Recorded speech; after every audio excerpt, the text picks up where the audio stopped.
अस्सलाम वालेकुम पाकिस्तान, आप देख रहे हैं स्पोर्ट्स बज़ में। हसन लियाकत। आज बहुत बड़ी बड़ी खबरें हैं और सबसे बड़ी खबर यह है कि पाकिस्तान ने बड़ी बेहतरीन बल्लेबाजी की आज श्रीलंका के खिलाफ। और पाकिस्तान के जो सऊद शकील हैं वो बेहतरीन जा रहे हैं और कमाल की बल्लेबाजी उनकी जानिब से देखने को मिली। आगा सलमान कल के दिन बड़े अच्छे रहे, आज थोड़ा सा रैश खेले और आउट हो गए। हालांकि जिस तरह की उनकी फॉर्म लगी हुई थी वो भी यहाँ पे सेंचुरी भी कर सकते थे, 150 भी कर सकते थे, लेकिन उसके बाद हमने देखा है कि नसीम शाह ने भरपूर साथ दिया।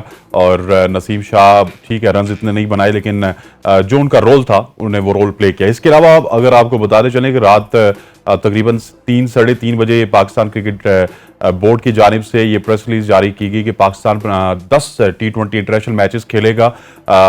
अप्रैल में न्यूजीलैंड पाकिस्तान का विजिट करेगा। उससे पहले जब हम दिसंबर जनवरी में जाएंगे ऑस्ट्रेलिया, तो फिर वहीं से हम न्यूजीलैंड ट्रैवल करेंगे, 5 T20 खेलेंगे न्यूजीलैंड में। और ये 10 मैचेस जो है वो बड़े इंपॉर्टेंट होंगे, क्योंकि उसके बाद आपको पता है कि 2024 में वर्ल्ड कप है और वर्ल्ड कप की तैयारियों के लिए बड़े इंपॉर्टेंट है। इसके अलावा मेरा ख्याल है कि थोड़ा सा पीसीबी भी ज्यादतियां कर रही है। कुछ खबरें ये भी आ रही है कि जो जिम्बाब्वे की लीग है उसमें एनओसी नहीं जारी की गई अभी तक, और मोहम्मद हफीज और मोहम्मद आबिद जैसे प्लेयर्स को भी नहीं जारी की गई, जो कि पीसीबी के साथ काफी अरसे से अब अटैच नहीं है। इसके अलावा एशिया कप के स्केड्यूल के हवाले से बात करेंगे। स्केड्यूल आज या कल में जारी होगा और यहाँ पे भी थोड़ी सी जो हटदर्मी है वो बरकरार है। बारिशों का सीजन है श्रीलंका में, लेकिन उसके बावजूद भी मैचेस हमने श्रीलंका में ही करवाने। अब देखते हैं कि इसके हवाले से क्या कुछ होगा। हिकमत अमली सुना ये है कि एक मैच जो श्रीलंका में फाइनल होगा उसके बाद एक रिजर्व डे रखा जाएगा। लेकिन सबसे पहले बात करेंगे टेस्ट मैच के हवाले से। शाकिर अब्बासी हमारे साथ मौजूद है स्टूडियो में, सीनियर स्पोर्ट्स जर्नलिस्ट हैं, और इसके अलावा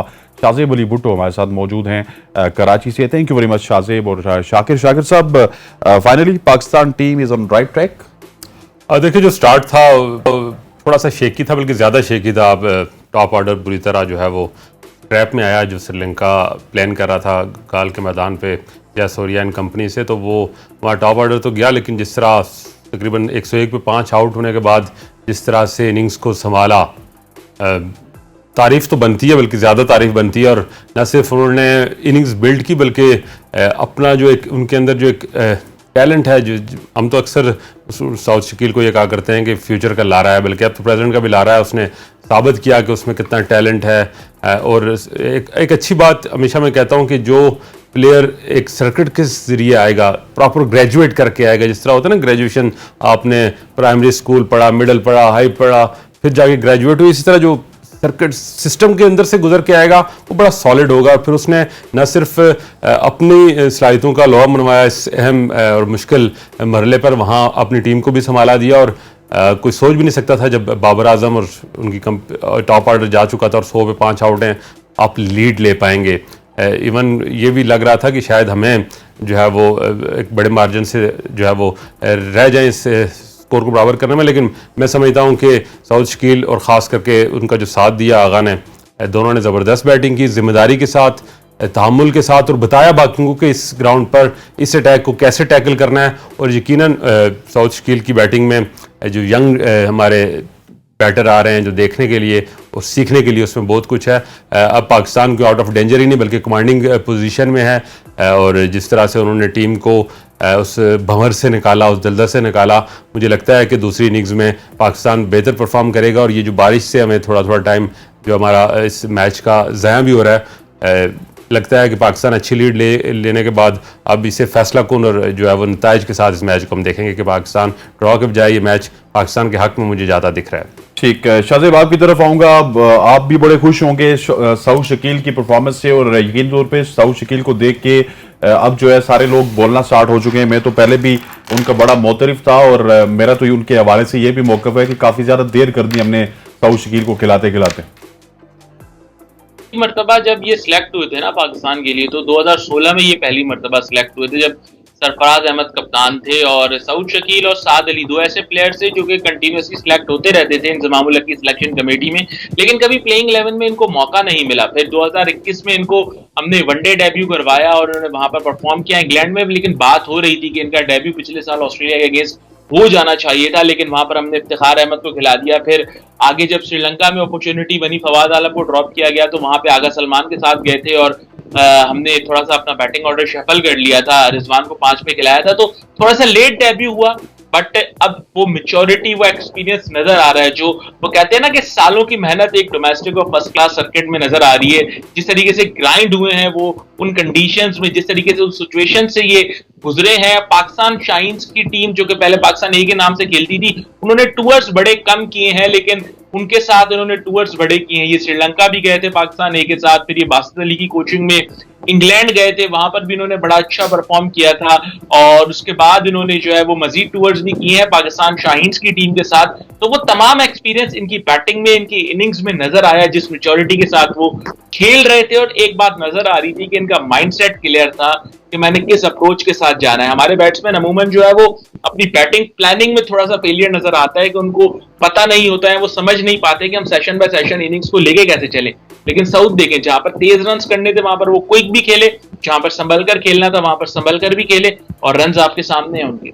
जी हाँ, और एक सवाल एक और करूंगा कि मसला वही है कि जो रगड़ा खाएगा डोमेस्टिक का और तमाम तरह सर्किट का, तो वो ऊपर आएगा तो उसमें एक निखार सा नजर आता है, जो चीज आजकल मिस है हमसे। देखिए, हमने अनफॉर्चुनेटली पाकिस्तान सुपर लीग को क्राइटेरिया बना दिया था पाकिस्तान की सिलेक्शन का। वनडे की सिलेक्शन तो आप छोड़े ना, T20 की तो छोड़े, इवन हम टेस्ट मैचेस की भी सिलेक्शन जो है वो PSL के बेसिस पे कर रहे थे। और एक नई चीज हम लोग लेके आए थे, जिससे शाकिर भाई भी एग्री करेंगे, हमारे जो भी सिलेक्टर आते थे वो कहते थे यार सिलेक्टर की एक आई होती है, आप स्टैट्स को छोड़ें, आप फर्स्ट क्लास परफॉर्मेंसेस को छोड़ें, आप सिलेक्टर की आई पे जाएं। हमारी आई है, हम अपनी आई से देखकर प्लेयर को सिलेक्ट करते हैं, तो फिर ऐसे प्लेयर सिलेक्ट हो जाते हैं, परफॉर्म करते हैं, लेकिन लॉन्गर टर्म में वो सरवाइव नहीं कर पाते, क्योंकि जहां उनको अगली टीम पकड़ लेती है वहां उनके पास वो मेथड नहीं होता जो सिर्फ और सिर्फ एक्सपीरियंस से आएगा, लंबी इनिंग्स खेलने से आएगा। वो मेथड आपके पास होगा तो आप लंबा सरवाइव कर पाएंगे। और इसकी मिसाल ना सिर्फ सऊद शकील बल्कि आगा सलमान भी आपके सामने, उन्होंने भी कोई 75-78 फर्स्ट क्लास मैचेस खेले, जो एक्सपीरियंस आपके सामने।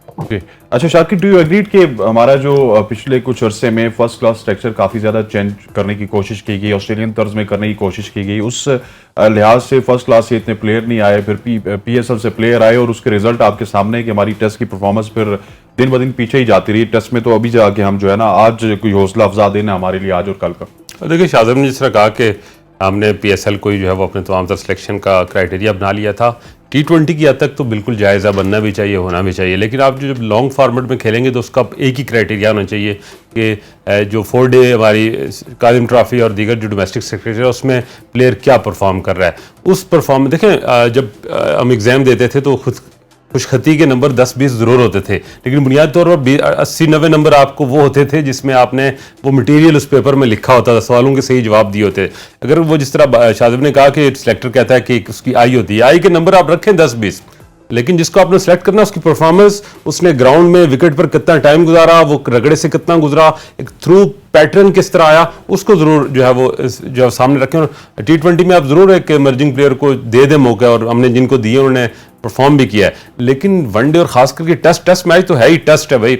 आप उसको मुझे याद है जिस मैच में इंग्लैंड के खिलाफ सऊद ने टेस्ट डेब्यू किया वो पिंडी में ही था, और शायद उसी में हारिस रऊफ ने भी टेस्ट डेब्यू किया था।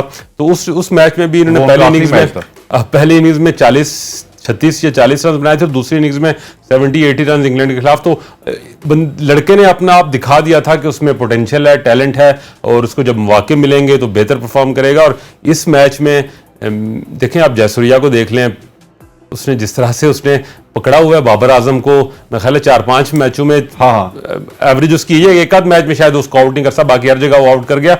उसको फिर किस तरह से उसने उसकी जो वो गेम प्लान को चैलेंज किया साउथ शकील ने। मैं आज सुबह उनकी बैटिंग देख रहा था यार, जिस तरह वो अपने क्रीज का इस्तेमाल कर रहे थे, उसका फुटवर्क इतना सॉलिड, और फिर आप टेल एंडर के साथ जब खेल रहे होते हैं तो आप पे डबल प्रेशर होता है, आपने उनको भी साथ खिलाना होता है, आपने देखना होता है चौथी 5वीं बॉल पे किस तरह मैंने रोटेट करना है, स्ट्राइक अगला ओवर मैंने, इस सारी चीजें सामने रखते हुए क्या क्लास की इनिंग्स खेली, क्या जिम्मेदारी के साथ। और ये तमाम तर क्लास, ये तमाम तर जिम्मेदारी आपको उस वक्त आती है जब आपने एक डोमेस्टिक में रगड़ा खाया है, अपने टाइम ज्यादा गुजारा है, और अपनी टेक्निकली, क्योंकि जो इंटरनेशनल मैच का प्रेशर होता है और इस तरह मैच का प्रेशर, जब आपको टॉप ऑर्डर 100 रन पे 4-5 विकेटें आपकी गिर जाएं और आपको टीम को संभालना है, ये वक्त गुजारने के साथ आता है। ये आपको आप उन तजुर्बात से बार बार गुजरते हैं। आप डोमेस्टिक में, अंडर 19 में, जो भी आपको A टीम में जो मौके मिलते हैं, वहां जितना टाइम आप गुजारेंगे विकेट पर, ग्राउंड के अंदर, उतना ही आपको जो है वो ये आप मेंटली सॉलिड होंगे, और फिर आप सिचुएशन को रीड करेंगे और जो आपके सामने टीम है उसका जो गेम प्लान है उसको चैलेंज करेंगे। मुझे लगता है कि कोई श्रीलंका के खिलाफ बी और सी गेम प्लान नहीं था, उनको अंदाजा नहीं था कि हमें जो है वो लोअर मिडल आर्डर में कोई इतना रेजिस्ट करेगा, और वो जो गेम प्लान लेके आए थे टॉप ऑर्डर के लिए वो एग्जीक्यूट हो गया। लेकिन बाद में आकर सोहेल शकील जो साउथ जान उनका वो जो सारा गेम प्लान है वो बिल्कुल उसका बेड़ा गर्क कर दिया, और अब वो बेबस नजर आ रहे। देखें मेंडिस और जयसूर्या वैसे ही पूरे श्रीलंका में, लेकिन गाल के विकेट पे तो वो उनको उन्होंने कहा कि उनका ये जो हेवन है उनकी चिरागा, या तो बंदे वो उन्होंने जो है वो लम्हा डालना होता पूरी टीम को, लेकिन वहां जिस तरह वो एक कहानी दीवार बन के वहां उनके सामने खड़ा है अपने लिए भी और अपनी टीम को एक अच्छे टोटल एक ऐसे टोटल जिसे आप विनिंग टोटल कहने की पोजीशन में हम आ गए उस तरफ लेके गया, तो इस पर बड़ी तारीफ बनती है साउथ। अच्छा शाहजेब, आपसे आउट ऑफ सिलेबस सवाल करूंगा, बिल्कुल टेस्ट से मैं थोड़ा सा दूसरी तरफ जाने लगा हूं। जिस तरह की साउथ शकील ने बैटिंग की और मेरा एक पॉइंट ऑफ व्यू बनता जा रहा है काफी अरसे से कि अब वर्ल्ड कप के लिए साउथ शकील को क्या हम कंसिडरेशन में रखेंगे या नहीं, और दूसरा ये मुझे बताइएगा कि in lights off Sarfaraz Ahmad, क्या हम अगर कुछ ऊपर नीचे हो जाए रिजवान के साथ तो सरफराज अहमद को as a backup wicket keeper लेके जाना ज्यादा अच्छा है, या फिर हारिस को, और हारिस इतने बड़े प्रेशर में अगर लेट सपोज अहमदाबाद में उसको खेलना पड़े तो वो किस तरह टैकल करेगा? देखिए, जहां तक सऊद शकील की आपने बात की ना, सऊद शकील ने 5 वनडे मैचेस पाकिस्तान के लिए खेले, 4 मरतबा उन्होंने बैटिंग की, जिसमें से एक उनका 50 था, 2 उनके नॉट आउट थे। तो वो ड्रॉप क्यों हुए थे मुझे ये समझ में नहीं आ रहा, क्योंकि पिछले साल जो वेस्ट इंडीज की सीरीज थी उसमें उनके नाक की सर्जरी हुई थी, तो वो इसलिए उन्होंने माजरत की थी कि वो अवेलेबल नहीं है, लेकिन उसके बाद उनको कंसिडर्ड ही नहीं किया गया, उनको कंप्लीटली डिस्कार्ड कर दिया गया था। और चांस देना चाहिए जब आपको एक ऐसा मिच्योर प्लेयर नजर आ रहा है और आप हारिस सोहेल की रिप्लेसमेंट ढूंढ रहे हैं। मुझे नहीं समझ में आ रहा कि हारिस सोहेल का बार बार केस कहां से बना दिया जाता है। तो हारिस सोहेल की अब अगर रिप्लेसमेंट ढूंढ रहे हैं और आपको कोई ऐसा प्लेयर नहीं मिल रहा, आपने शान मसूद को भी ट्राई किया, आपने अब्दुल्ला शफीक को भी ट्राई किया, तो व्हाई नॉट सऊद शकील, एक ऐसा प्लेयर जो कि आपको रिलायबिलिटी प्रोवाइड करता है, एक ऐसा प्लेयर जिसपे आप रिलाय कर सकते हैं कि यार ये अगर नंबर 4 पर इसको हम बैटिंग करवाते हैं बाबर के साथ, तो फिर ये अच्छी एक बैटिंग हमें अच्छी पार्टनरशिप डेवलप करके देगा। और फिर नीचे आपके पास हिट मारने वाले तो प्लेयर हैं, रिजवान भी हिट मार लेते हैं, अब्दुल्ला शफीक इसके साथ आगा सलमान भी अच्छी हिटिंग मार लेते हैं, इफ्तिखार भी है, शादाब भी है, आपके पास नवाज भी है, तो व्हाई नॉट हिम, आप इनको कंसिडर कर सकते हैं। खासतौर पर जो शान मसूद और अब्दुल्ला शफीक वाली एक पोजीशन है ना, आप एक बैट्समैन की तलाश कर रहे हैं, वहां पर ये आ सकते हैं। दूसरी बात, जहां तक आपने सरफराज अहमद की तो मैं तो इस बात का बिलीवर हूं कि रिप्लेसमेंट विकेट कीपर तभी खेलेगा जब रिजवान खुदा ना खास्ता अवेलेबल नहीं होते, उनको कोई इंजरी होती है। और एशिया कप और वर्ल्ड कप को मिला के कोई 17-18 मैचेस बनते हैं, तो उस गर्मी में वो मैचेस खेलना, क्या आपका विकेट कीपर कंप्लीटली अवेलेबल और फिट होगा भी जब वो आपकी टीम का मेन प्लेयर है? तो मैं तो इस बात का स्ट्रॉन्ग बिलीवर हूं कि आपको ऐसा प्लेयर चाहिए जो रिजवान की लाइक टू लाइक रिप्लेसमेंट हो। और मुझे थोड़ा सा ये भी बताइएगा ना कि अब हारिस है, हारिस ठीक है, बहुत अच्छा विकेट कीपर भी है, खेलता भी अच्छा है, लेकिन अब अगर मोहाली में मैच होगा या फिर अहमदाबाद में मैच होगा तो उस प्रेशर को सस्टेन तो मेरा ख्याल है सरफराज ज्यादा अच्छा कर सकते हैं इंस्टेड ऑफ हारिस। ये नहीं है कि हम हारिस को बिल्कुल मतलब बाहर करने की कोशिश कर रहे हैं, लेकिन बड़ा स्टेज है, सरफराज एक मेंटोर का भी किरदार अदा करते हैं। यार रिसेंट टाइम्स में ही एक स्टेटमेंट था हारिस का, और आपने अगर सुना हो अफगानिस्तान की सीरीज से पहले उन्होंने दिया था कि मैं एक ऐसा प्लेयर हूं कि मैं अगर 10 इनिंग्स खेलूंगा तो मैं 3 में परफॉर्म करूंगा, 7 में शायद मेरी परफॉर्मेंस ना आए, तो क्योंकि मैं रिस्क लेने वाला प्लेयर हूं, लेकिन जो 3 मैचेस में मैं परफॉर्म करूंगा तो मैं वो इंपैक्ट क्रिएट करूंगा कि मेरी टीम को उससे फायदा होगा। उनका एक अपना स्टेटमेंट है। फिर रिसेंट टाइम्स में उनसे ये भी पूछा गया कि आपको अगर जो है वो 17 बॉल्स पे 35 रन बनाने का मौका मिले और 40 बॉल पर 50 रन का मौका मिले तो आप किस तरफ जाएंगे? तो उन्होंने यही कहा था कि मैं 17 में 35 बनाऊंगा। तो ये उनका गेम है। अब वो प्रेशर सिचुएशन में अगर बैटिंग करने आएंगे नंबर 4 पर, नंबर 5 पर, उस मौके पर वो चला देंगे और वहां पर जरूरत नहीं होगी, तो वो तो मसला हो जाएगा ना पाकिस्तान के लिए। क्योंकि हारिस को अगर आप खिलाते हैं तो फिर आपने हारिस को नंबर 7 पर खिलाना है, नंबर 6 पर खिलाना है, फिर हारिस आपके नंबर 4 पर, नंबर 5 पर नहीं खेल पाएंगे क्योंकि वो उनका गेम नहीं है।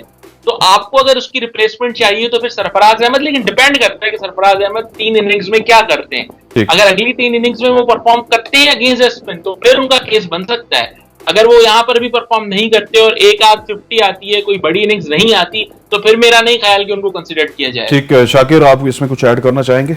देखिए सरफराज ही पहली चॉइस होनी चाहिए मेगा उसकी वजह, क्योंकि मैंने सरफराज को देखा है, वो परफॉर्म करें या ना करें, क्योंकि जिस तरह शाहजेब ने कहा कि उसी सूरत में रिजर्व विकेट कीपर खेलेगा वनडे में कि कोई बड़ी इंजरी, कोई बड़ा मसला हो जाए, क्योंकि रिजवान तो एक 98-100 का टेम्परेचर पे भी मैच खेल जाता है, वो नहीं छोड़ता मैच, उसको तकलीफ होती है, नहीं छोड़ता, तो बहुत ही कोई सीरियस इंजरी होगी तो वो मैच छोड़ेगा, तो फिर सरफराज या किसी रिजर्व प्लेयर को मौका मिलेगा। सरफराज की इंडिया जैसे मुल्क में इस मेगा इवेंट में टीम स्क्वाड के अंदर होना एक धोनी का किरदार होगा, जैसे Dhoni as a mentor team के साथ है, ये प्लेइंग मेंटोर के तौर पर हमने देखा जब एशिया कप हो रहा था और वर्ल्ड कप खास करके जो दुबई में हुआ T20 वर्ल्ड कप, तो सरफराज टीम के साथ है, और जिस तरह सरफराज टीम को एक एक लड़के को जिस तरह वो जैसे लगा, ऐसे लगता है जैसे इसकी यही जिम्मेदारी है इस टीम के साथ कि इसने एक एक लड़के को जो है वो बैकअप करना है, उसको जो है वो इवन नेट्स में किसी को जो है वो इवन थ्रो इन शुरू कर देगा, और मतलब मैंने उसको देखा, वो इज अ बिजी प्लेयर, वो जिम्मेदारी लेता है। हमने देखा जो बड़े थोड़ा सा सीनियर हो जाए तो उसको तो कॉलर हाई और अपना एक स्टाइल होता है, लेकिन Sarfaraz is a busy player, वो उसके अंदर वो जो ईगो या वो है कि लड़के परफॉर्म डिफरेंट कैरेक्टर है, वो कहता है क्योंकि लड़का परफॉर्म करेगा, सरफराज की टीम ये परफॉर्म करेगा तो ये पाकिस्तान का फायदा है, वो अपनी जात से बहुत ऊपर की सोचने वाला, और ये उसकी कामयाबी है। और मैं समझता हूं कि अब भी अगर टीम बनती है और मेगा वर्ल्ड इवेंट है और इंडिया में वर्ल्ड कप है जिसमें बड़ा प्रेशर होता है, तो वहां पर सरफराज ही जो है वो रिजवान के साथ होना चाहिए।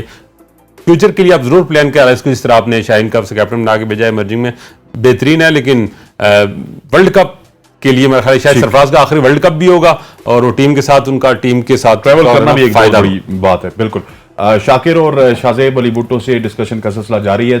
थोड़ा सा क्योंकि आउट ऑफ द बॉक्स हमें भी सोचना पड़ता है, सऊद शकील की परफॉर्मेंस के बाद लगता ये है कि उनकी जगह जो है वर्ल्ड कप में भी पक्की हो सकती है। इस हवाले से हमने सवाल किया अपने दोनों पार्टिसिपेंट से, वापस आएंगे तो टेस्ट के ऊपर भी डिस्कशन का सिलसिला करेंगे, और इसके अलावा और भी 2-3 टॉपिक्स हैं उसके ऊपर डिस्कशन का सिलसिला जारी रखेंगे।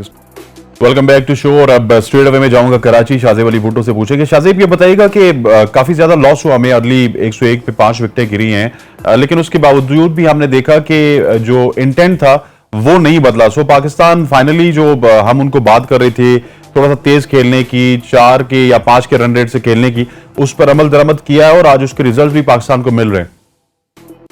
अच्छा, ये जब कराची में टीम प्रैक्टिस कर रही थी ना, तो उनके प्रैक्टिस से ही नजर आ रहा था, इनके इंटेंट से ही नजर आ रहा था। मैंने कुछ वीडियोस भी लगाई थी और इस हवाले से मैंने पहले भी बात की थी कि इंटेंट से नजर आ रहा था कि बहुत कुछ ट्राई किया जा रहा है, बहुत कुछ ट्राई कर रहे थे पाकिस्तानी बैट्समैन, नए नए स्ट्रोक्स ट्राई कर रहे थे, और शान मसूद की बैटिंग में भी आपको वो चीज नजर आई। और शान ने बाद में प्रेस कॉन्फ्रेंस में भी कहा कि मैनेजमेंट की तरफ से उनको ये रोल दिया गया कि आप पॉजिटिव क्रिकेट खेलें। तो पाकिस्तान अपने चांसेस लेने जा रहा है। कहां पाकिस्तान जो है वो 200 रन की ट्रेल पर था जब पाकिस्तान की 5 विकेटें गिर गई थी, और अब कहां पाकिस्तान ने 150 रन की तकरीबन लीड हासिल कर ली श्रीलंका के खिलाफ। तो वही बात है कि फॉर्च्यून फेवर द ब्रेवनेस, जब तक आप स्कोरबोर्ड चलाएंगे नहीं तब तक आपके रन्स बनेंगे नहीं, जब तक आपके रन्स नहीं बनेंगे अगली टीम पर प्रेशर नहीं आएगा। अब आप देखें ना, ये मेंडिस हो गए या इसके अलावा जो जयसूर्या हो गए, इन्होंने कोई 30-30, 35-35 ओवर कर दिए और एक 2-2 मेडन्स इन्होंने किए, मतलब मेडन ओवर ही नहीं करने दिया। स्ट्राइक रोटेट करते रहे, सिंगल्स लेते रहे, साथ साथ जो ऑड बाउंड्रीज थी वो भी स्कोर करते रहे। और मुझे नहीं याद पड़ता कि पाकिस्तान ने 100 ओवर्स में इससे पहले कभी भी 400 रन किए हों। मैंने तो यहीं पर देखे कि 100 ओवर्स पाकिस्तान ने खेले थे और 400 से ज्यादा पाकिस्तान ने रन्स बना दिए थे। तो यही मेथड है आजकल की मॉडर्न क्रिकेट में सर्वाइव करने का। आप प्रेशर अगली टीम पर डालते रहेंगे, बॉलर्स अपनी लाइन और लेंथ से हटते रहेंगे, आप रन बनाते रहेंगे और एडवांटेज आपको मिलता रहेगा। शाकिर, ये जो टीम है रिसेंटली जो हमारी टेस्ट टीम है, ओडीआई टीम है, T20, इस पे तनकीद भी बहुत करते हैं, स्पेशली बाबर आजम पे बहुत तनकीद होती है, उनकी कैप्टनसी की टेक्निक्स पे तनकीद होती है। लेकिन ये वायद देखा है कि जितने भी लोग सुपरस्टार बनते जा रहे हैं तो ये अपने आप को जो है ना वो एक जगह पे स्टक नहीं करते, जहां पे बेहतरी होती है वो बेहतरी लाते हैं। इनका रन रेट भी ठीक हो गया, सारी चीजें ठीक होगी, और जहां जहां पे हम इशारा करते हैं कि ये इस टीम में ठीक होना चाहिए तो ये ठीक करती है। So it's a very positive sign कि अभी भी लड़के सीख रहे हैं। बाकी दुनिया की निस्बत जो बाकी क्रिकेटिंग नेशंस हैं, पाकिस्तान में ये मसला है कि पाकिस्तान की तकरीबन तीनों फॉर्मेट की टीम सेम ही है। एक दो से हम 6-7 लड़के वही होते हैं, 6-7 लड़के तीनों फॉर्मेट में प्लेइंग 11 में खेल रहे होते हैं, और इतनी ज़्यादा T20 क्रिकेट हो रही है, और फिर वनडे भी उतनी ज़्यादा नहीं हो रही। T20 सबसे ज़्यादा हो रही है, फिर वनडे, और पाकिस्तान को टेस्ट वैसे ही पिछली जो वर्ल्ड टेस्ट सीरीज में हमें जो है वो कम, सबसे शायद कम टेस्ट हमें खेलने को मौका मिले। पाकिस्तानी लड़कों को टेस्ट जब कम खेलने का मौका मिलता है, और आप ज़्यादा से ज़्यादा T20 लीग्स होगी, हमारे वर्ल्ड कप हो गया, एशिया कप हो गया, जो तो उससे एक आपका माइंडसेट बना होता है। एकदम से आपको मशीन तो है नहीं, एक ठीक है प्रोफेशनल प्लेयर है, उन्हें चेंज करना चाहिए, लेकिन ये भी एक आप यूँ कह लें एक लिमिटेशंस होती हैं हर शख्स की। तो वो एक जो शिफ्ट करना है आपने अपना एक ऑल टुगेदर टुवर्ड्स टेस्ट एक टेम्परामेंट लाना है, उसके लिए ज़रा मुश्किल हो जाता है प्लेयर्स के लिए। और हमने देखा कि कहीं ना कहीं कोई फ्लॉ आ जाता है, लेकिन जो हमें इस पर वर्क करना पड़ेगा कि हमें एक कम से कम हमें 4-5 प्लेयर ऐसे आइडेंटिफाई करने पड़ेंगे जिनको हमने T20 में कम से कम नहीं डालना। वनडे टेस्ट की टीम आप सेम कर लें, लेकिन T20 को भी उठा के वनडे में ले जाना, टेस्ट में ले जाना, टेस्ट वालों को T20 खिलाने से हमें को फैसले करने पड़ेगे, क्योंकि लॉन्ग टर्म में ये हमें कोई रिजल्ट अच्छा नहीं देगा और ये प्रॉब्लम पैदा करेगा। तो ये थोड़ा सा एक हमारे लिए एक आप कह लें कि ड्रॉबैक है कि हम एक ही टीम से तीनों फॉर्मेट खेलते हैं, जिसलिए हमें जब स्विच करना पड़ता है तो उसमें शुरू में स्ट्रगल करने पड़ते हैं। पाकिस्तान टीम पहले इनिंग्स में जो टॉप ऑर्डर ने जो है वो एक थोड़ा सा मुश्किल से पेश आई, एडजस्ट हो जाएंगे दूसरी इनिंग्स में, और दूसरे मैच में आपको निस्बतन बेहतर जो है वो परफॉर्म करते दिखाई देगी हमारी बैटिंग, क्योंकि उन्हें अपना मेंटल एक कैपेबिलिटी होती है, एक कैपेसिटी होती है, उसमें भी थोड़ा सा फर्क आ जाता है। आप T20 से डायरेक्ट टेस्ट पे जाएं तो ज़्यादा T20 कम टेस्ट से ही फर्क आता है, लेकिन जब आप सीरीज़ में इन हो जाते हैं और थोड़ा सा वक्त सीरीज़ के इन गुजर जाता है तो फिर आप तकरीबन एडजस्ट कर जाते हैं। ठीक है शाहज़ेब, ये बेसबॉल के बाद अब बॉबी बॉल स्टार्ट हो गया। पहले तो मैं सोचा था कि बेसबॉल के बाद फर्स्ट कॉपी या सेकंड कॉपी इसका नाम दिया जाएगा, लेकिन बॉबी बॉल का नाम दे दिया गया है इस नई स्ट्रेटेजी को। और ये स्ट्रेटेजी किस हद तक चलती हुई आपको नजर आ रही है? सो फार सो गुड। अच्छा, वैसे तो ये स्ट्रेटेजी काफी सक्सेसफुल है यहाँ पर, क्योंकि आप देखें ना, बेसबॉल की अगर बात करें तो उनका जो एग्रेशन था ना, वो एग्रेसिव मोड पर ही चलते जा रहे थे, लेकिन पाकिस्तान ने उससे बेहतर किया है। पाकिस्तान ने कंट्रोल एग्रेशन शो किया है। देखें, हमारे बैटर जो है, खासतौर पर आगा सलमान और सऊद शकील की परफॉर्मेंस देखें, उनकी पार्टनरशिप आप देखें, जहां पर उनको बैट बॉल मिली उस पर उन्होंने रन बनाया, जहां पर अच्छी बॉल थी उन्होंने उसको रिस्पेक्ट भी दी। और यही मैं कह रहा था कि टेस्ट क्रिकेट में आपको ये वाला चाहिए। आप फोर्थ गियर में डायरेक्ट ना चले जाएं इंग्लैंड की तरह कि आप बस मारते रहे, किसी बॉल को रिस्पेक्ट ना करें। जो अच्छी बॉल आपको मिले उसको आप रिस्पेक्ट करें और इस तरीके से खेलें। और वैसे उसको बॉबी बॉल कहा जा रहा है, लेकिन जब मतलब बॉबी बॉल में आप कहना ये चाह रहे हैं कि सैनिटी प्रिवेल कर रही है कहीं ना कहीं? बिल्कुल ऐसा होना चाहिए ना, क्योंकि टेस्ट क्रिकेट है यार, it's a test of patience. आपको यहाँ पर तेज खेलना है, लेकिन साथ साथ आपने यहाँ पर अच्छी बॉल्स को रिस्पेक्ट भी देना है। It's a test of your patience कि आप पेशेंटली खेलें, लेकिन आपको जो बैट बॉल मिले उसको आप डिस्पैच भी करें। ये ना हो कि बैट बॉल को भी आप रिस्पेक्ट देते रहें, वहां पर प्रेशर क्रिएट होता है। शाकिर, यही वजह है कि टॉप ऑर्डर जो है हमारा फेल हुआ। और मैं पहली दफा आपको बताऊं कि बड़ा खुश हुआ शान मसूद को देख के। बेसिकली जो ये तमाम तर इनिंग्स है, इसका बिल्डअप जो है शान मसूद की उस बर्क रफ्तार बैटिंग की वजह से हुआ, और अनफॉर्चुनेटली वो आउट हुए, लेकिन वो बड़ा अच्छा खेल रहे थे और जो उनका इंटेंट था वो बड़ा पॉजिटिव रहा। देखिए, ये जो गेम प्लान है ना कि 4 और 5 के दरमियान में आपने एवरेज खेलना, ये पाकिस्तान को वैसे एज जिस तरह हम कह रहे हैं कि सेम टीम से हम T20 और वनडे भी खेल रहे होते हैं, तो हमारा एक इंटेंट यही रहना चाहिए। हमें सूट भी यही करता है कि ऑल टुगेदर हमें शिफ्ट करना है। अगर बहुत ही जिस तरह हम पहले देखते हैं कि 90 ओवर में पाकिस्तान 260, 270, 280, कभी 300 रन कर लिए जी पहले दिन। अब ये वहां से आप 450 रन पे आ गए 100 ओवर्स में, तो ये एक बड़ा शिफ्ट है आपके जो गेम प्लान है उसमें। तो ये हमें इसलिए सूट करता है कि हमारे वही लड़के 7-8 लड़के जब वनडे T20 खेल रहे थे, उनका एक जो है वो उनकी रिदम बना होता है थोड़ा सा तेज खेलने का। तो जिस तरह शाहज़ेब ने कहा कि बैट बॉल को आपने बिल्कुल जो है वो, अगर आप इस माइंड सेट से खेलेंगे मैंने एक ओवर में 4-5 बॉलों को लेफ्ट करना है, को अंदर आएगी रोकना है, एक हाथ पे कुछ सिंगल लेना है, तो वो नहीं, आपने मेरिट पे खेलना है। जो बॉल जो डिजर्व करती है रिस्पेक्ट उसको दें, लेकिन जो बैट बॉल मिलती है उस पर रन्स भी लें। और यही सऊद ने किया। मैं नुमान को देख रहा था जब वो भी बहुत बेहतर खेल रहे थे, जो उन्हें ये नहीं कहा कि उन्हें कि हर बॉल को मैं रोकूं या लेफ्ट करूं या स्ट्राइक जो है वो किसी तरह सऊद को दूं। उन्होंने भी जो उन्हें बॉल्स मिली उन पर उन्होंने बाउंड्रीज लगाई, 3-4 बाउंड्रीज सुबह आते ही उन्होंने प्ले की। अनफॉर्चुनेटली एक अच्छी गेंद उनको पड़ गई। तो ये इंटेंट रहेगा तो आप टेस्ट क्रिकेट को ढाई होने से बचा पाएंगे। हर टेस्ट मैच जो है वो फैसला कुन मरले में जाएगा, रिजल्ट देगा, और लोगों का जो असल क्रिकेट है टेस्ट क्रिकेट, इससे दोबारा इंटरेस्ट बढ़ेगा। और इससे बढ़ा भी है। आप देखें आप कि अब टेस्ट मैचेस में लोग टीवी पे भी देखते हैं, ग्राउंड में भी जाते हैं, तो वो एक टेस्ट से दूरी थी स्पेक्टेटर की, वो इस फॉर्मेट ने वापस जो है दिलचस्पी पैदा की और लोग इससे जुड़े भी हैं। ठीक, शाहज़ेब ये बताइएगा कि बहुत ज्यादा एक तो होता है ना कि हम कहते हैं कि लोग तनकीद कर रहे थे, आगा सलमान के ऊपर हमने भी तनकीद की कि पर्ची है जी, बाबर का दोस्त है और आगा सलमान को इस वजह से खिलाया जा रहा है। लेकिन आगा सलमान की जो परफॉर्मेंस है ओडीआई में भी देख लें, टेस्ट क्रिकेट में भी देख लें, दिन ब दिन निखरती चली जा रही है। आज भी थोड़ा सा रैश शॉट खेल के मैं कहता हूं थोड़ा जल्दी कर गए, नहीं तो वो 100 भी बना सकते थे, इससे ज्यादा भी बना सकते थे। तो आगा सलमान के हवाले से हमें बताइएगा कि इन्होंने बहुत ज्यादा अपने आप को इंप्रूव किया है। देखिए यूटिलिटी प्लेयर है, एक पैकेज है आपके लिए, बैटिंग में रन भी करते हैं, बॉलर भी वो अच्छे हैं, जितनी उनसे बॉलिंग करवाई जा रही है उससे बेहतर बॉलर है वो, और फील्डर भी बड़े अच्छे हैं। ऐसे प्लेयर्स जो है वो यूटिलिटी प्लेयर्स हैं, वो कहीं भी फिट इन हो जाते हैं।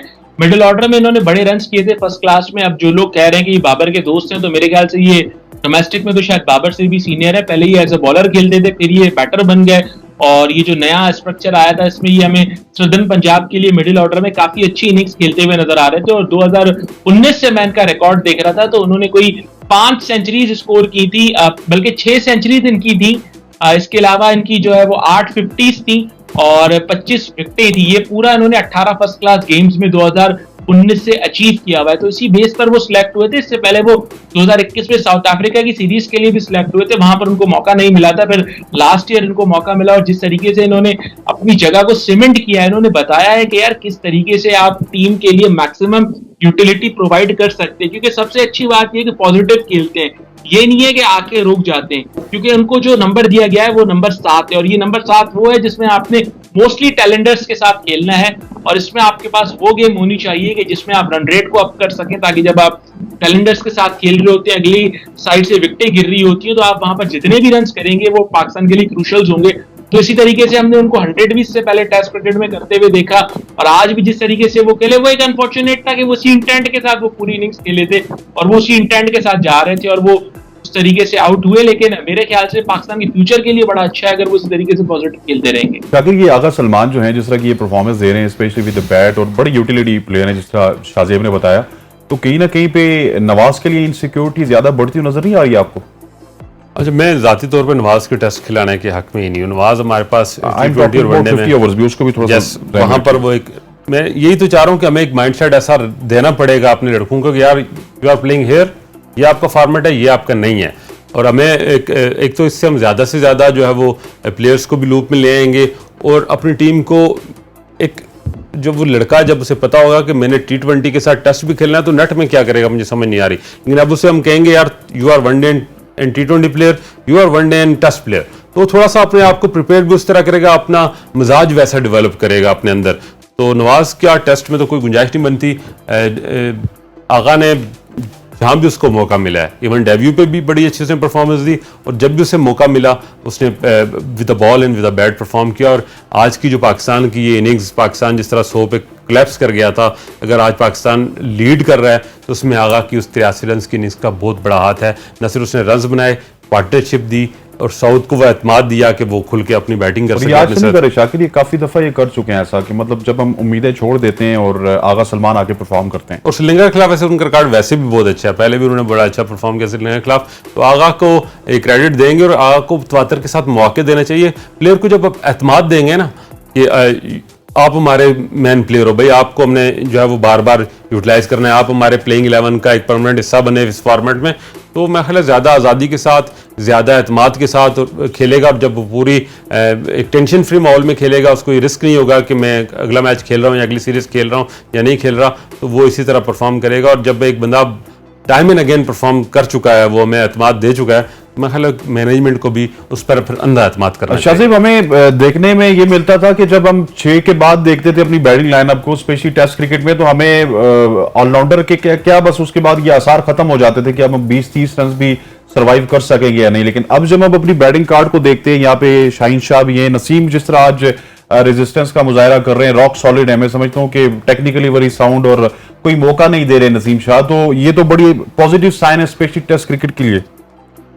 बिल्कुल पॉजिटिव साइन है, क्योंकि ये आपके बोनस के रन होते हैं, जो नीचे से रन होते हैं ना, क्या नंबर 6-7 की मैं बात नहीं कर रहा, जो 8, 9, 10, 11 के जो रन होते हैं, ये बोनस के रन होते हैं। और अगर यहाँ पे आपको अच्छे रन मिल रहे हैं, बल्कि अच्छी रेजिस्टेंस भी मिल रही है, जिस तरीके से नुमान ने रन किए, जिस तरीके से नसीम खेले, और नसीम जिस तरीके से खड़े रहे। मुझे याद पड़ता है पिछले साल जब हम 2022 में यहीं पे गाल पे पहला टेस्ट मैच खेल रहे थे, तो उसमें भी नसीम ने ऐसे ही किया था, बाबर को बड़ा सपोर्ट किया था, बाबर ने वहां पर 100 स्कोर किया था। फिर आपको याद होगा न्यूजीलैंड के खिलाफ जिस टेस्ट मैच में सरफराज अहमद ने 100 स्कोर किया था, उसमें भी आखिर में आके नसीम शाह ने बिल्कुल इसी तरीके से पहले सर्वाइव किया था और कुछ स्ट्रोक्स भी वहां पर लगाए थे।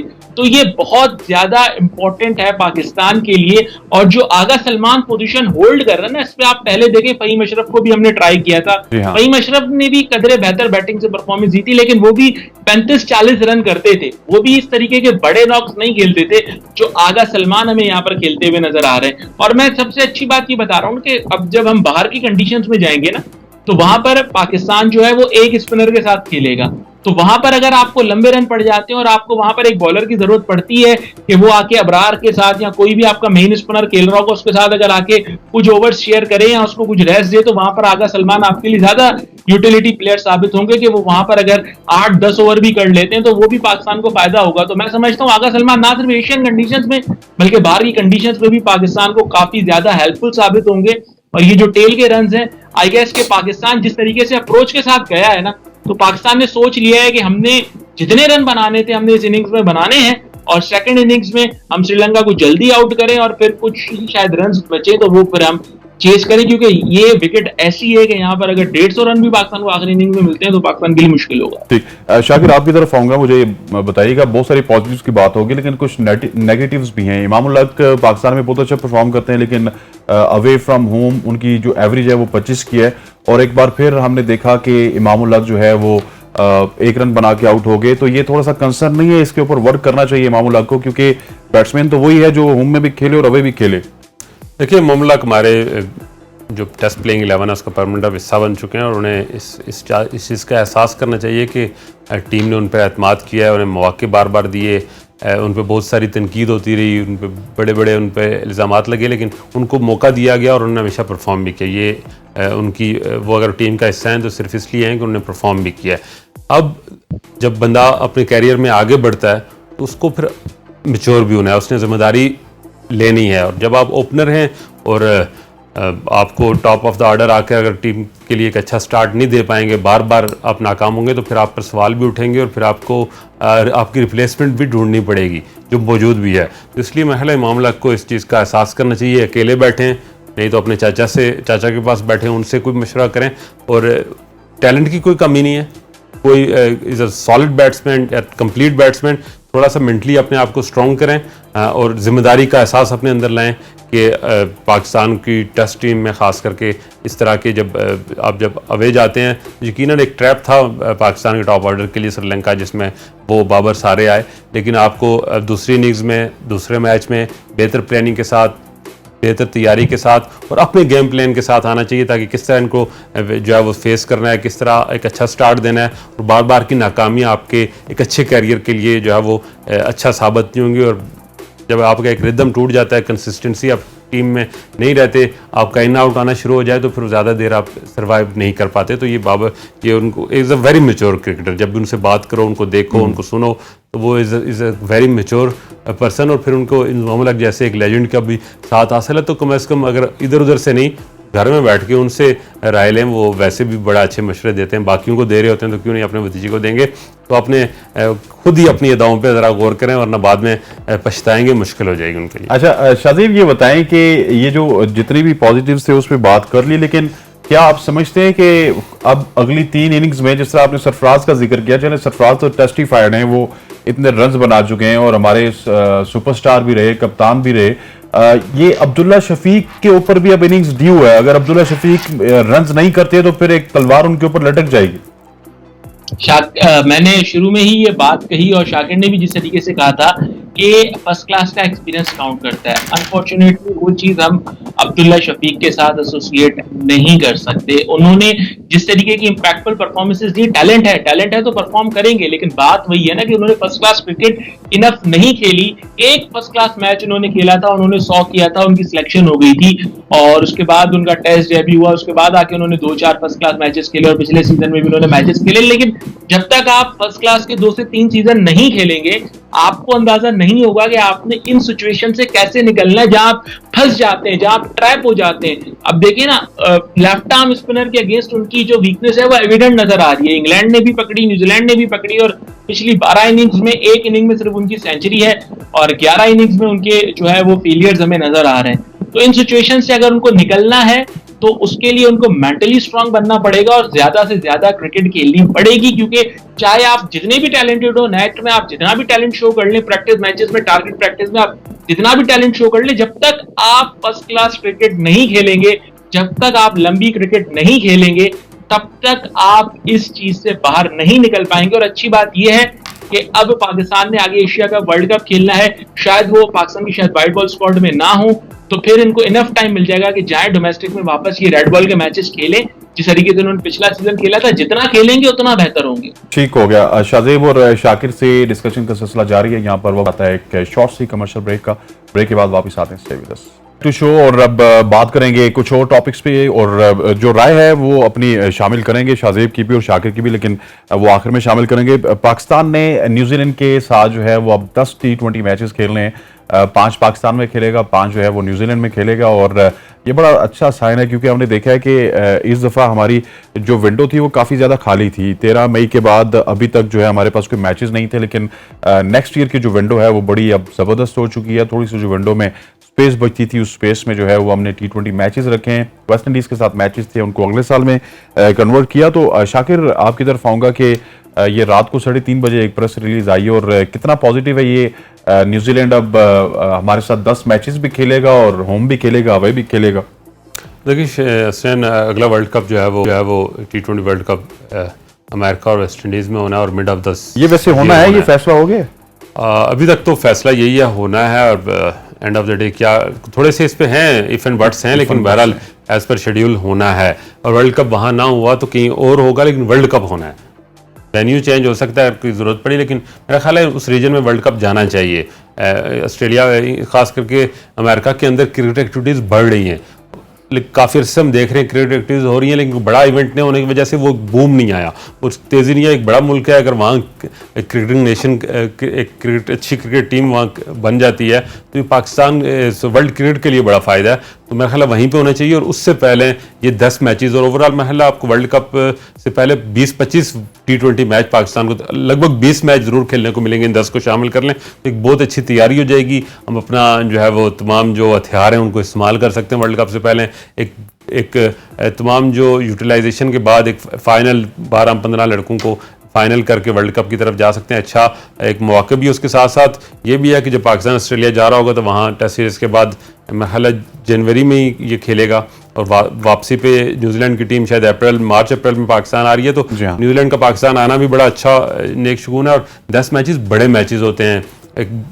आप 2 टीमें जब आपस में खेलती हैं तो बहुत सारे आपके पास मार्जिन होता है, अपनी जो जितनी भी कमियां कुताइयाँ हैं, जितना भी आपके पास टैलेंट, बेंच स्ट्रेंथ है, सबको आप टेस्ट कर सकते हैं। और एक एंड ऑफ द डे आप स्टैट्स के साथ, अपनी परफॉर्मेंस के साथ एक बेहतर प्लेइंग 11 एक मेगा इवेंट के लिए तैयार करने में कामयाब हो जाते हैं, जिस पे किसी को एतराज़ भी नहीं होता। तो मैं समझता हूँ कि बहुत बड़ी अपॉर्चुनिटी है पाकिस्तान के लिए। अच्छा भी है और अपॉर्चुनिटी भी है, और चैलेंज भी है कि पाकिस्तान इसको कैसे यूटिलाइज करके एक अच्छी विनिंग जो है वो टीम वर्ल्ड कप से पहले तैयार करे। शाहजेब साहब, आप क्या समझते हैं, वर्ल्ड कप 2024 T20 के लिए प्रिपरेशन स्टार्ट हो चुकी है? और इस दफा मुझे थोड़ा सा पॉजिटिविटी नजर आ रही है पीसीबी के, क्योंकि उन्होंने जब विंडोज देखी है खाली तो उन्होंने एकदम जो है ना उसको फिल करने की कोशिश की है।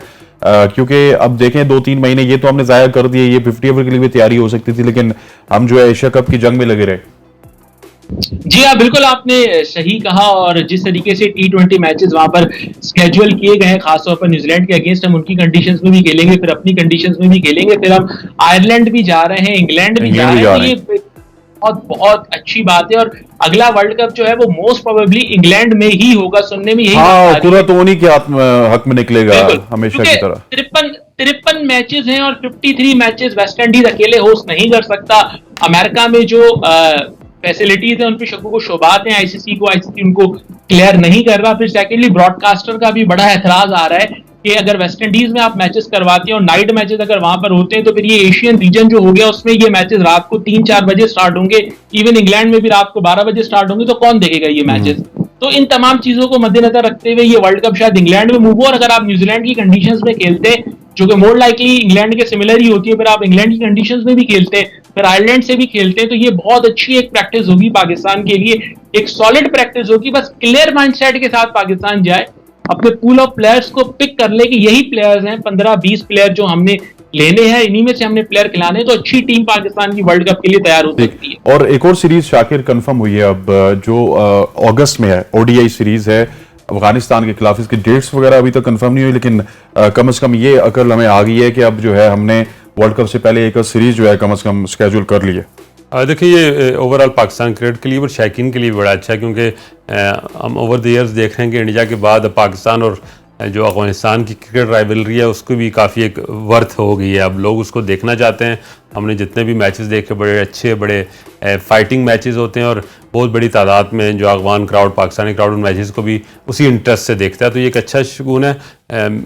मेरी तो ख्वाहिश भी और कोशिश भी करनी चाहिए कि वो सीरीज़ की न्यूट्रल के बजाय अगर पाकिस्तान में राज़ी कर लिया जाए अफगानिस्तान को, यहीं पे खेला जाए तो ज़्यादा अच्छा हो जाए, क्योंकि पाकिस्तान में 40-50 लाख अफगान शहरी वैसे ही यहाँ मौजूद हैं, तो एक अच्छा उनके लिए होम क्राउड की ऐसी सूरत हाल होगी। पाकिस्तान और जो अफगानिस्तान की जो बायलैटरल रिलेशन भी उससे बेहतर होंगे। क्रिकेट, क्योंकि पाकिस्तान ही बेसिकली फादर ऑफ क्रिकेट है अफगानिस्तान के लिए। अफगान जितने भी प्लेयर आए हैं वो पाकिस्तान से ही क्रिकेट सीख के गए, पाकिस्तान से ही उनका इंटरेस्ट डेवलप हुआ, क्योंकि जब तक अफगान महाजरीन पाकिस्तान में नहीं आए थे वहाँ कोई क्रिकेट का इस तरह का इंफ्रास्ट्रक्चर था ना तो ख्वाहिश थी। तो पाकिस्तान और अफगानिस्तान का क्रिकेट बड़ा जुड़ा हुआ है, एक लाजुम मलजूम है। तो ये एक बहुत खुशाइंद है, पाकिस्तान और अफगानिस्तान के दरमियान ज़्यादा से ज़्यादा मैचेस होने चाहिए।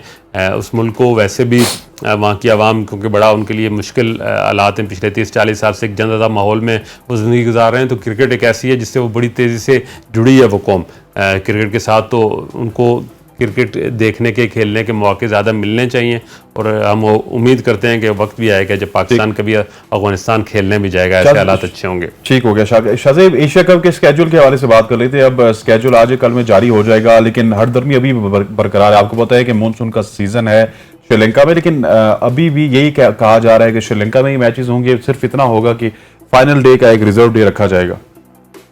बिल्कुल ऐसी बात है, और मैचेस जो है वो दम्बुला और पालेकेली में इसी वजह से रखे जा रहे हैं क्योंकि कोलंबो की साइड पे बहुत ज्यादा बारिश है और हम्बनटोटा की साइड पर भी बारिश है, तो थोड़ा सा ये नॉर्थ की तरफ जा रहे हैं जिसमें पालेकेली आता है, दम्बुला आता है। और कहा यह जा रहा है कि पाकिस्तान और इंडिया के जो दोनों मैचेस होंगे वो दम्बुला में ही रखे जाएंगे। तो देखते हैं, काफी अर्से से दम्बुला में क्रिकेट हुई नहीं। मुझे याद पड़ता है 2010 का एशिया कप वहां पर हुआ था और पूरा टूर्नामेंट ही वहां पर हुआ था, लेकिन इस मरतबा उसके साथ साथ एक वेन्यू उन्होंने ऐड कर दिया गया। इसके साथ साथ ये कहा जा रहा है कि पाकिस्तान में जो मैचेस होंगे उनमें भी शायद कुछ रद्दोबदल हो। हालांकि मेरी इसकी रिजर्वेशन है, पहले ही ये बात की जा रही थी हसनैन के लॉजिस्टिक काफी ज्यादा मसाइल है और ब्रॉडकास्टर की वैसे ही 2 टीम्स लगाई जा रही है। यहाँ पे जो टीम लगेगी उसका खर्चा पीसीबी बर्दाश्त कर रहा है, तो क्या पीसीबी इतना खर्चा बर्दाश्त करेगा कि मुल्तान में एक मैच के लिए जो है वो ब्रॉडकास्टर्स को लेके जाया जाए और फिर लाहौर में 3 मैचेस करवाए जाए और फिर कोलंबो में ब्रॉडकास्टर्स अपना सेटअप लगाएं, सॉरी पालेकेली और दम्बुला में अपना सेटअप लगाएं, तो ये बहुत ज्यादा मुश्किल हो जाएगा। मुझे ये पॉसिबिलिटी नजर नहीं आ रही। और इवन मुझे तो एट सम एक्सटेंट जो है ना वो लाहौर में भी एशिया कप के मैचेस होते हुए मुश्किल नजर आ रहे हैं। शायद ये मैचेस कराची मूव हो, क्योंकि इसकी एक रीजन है कि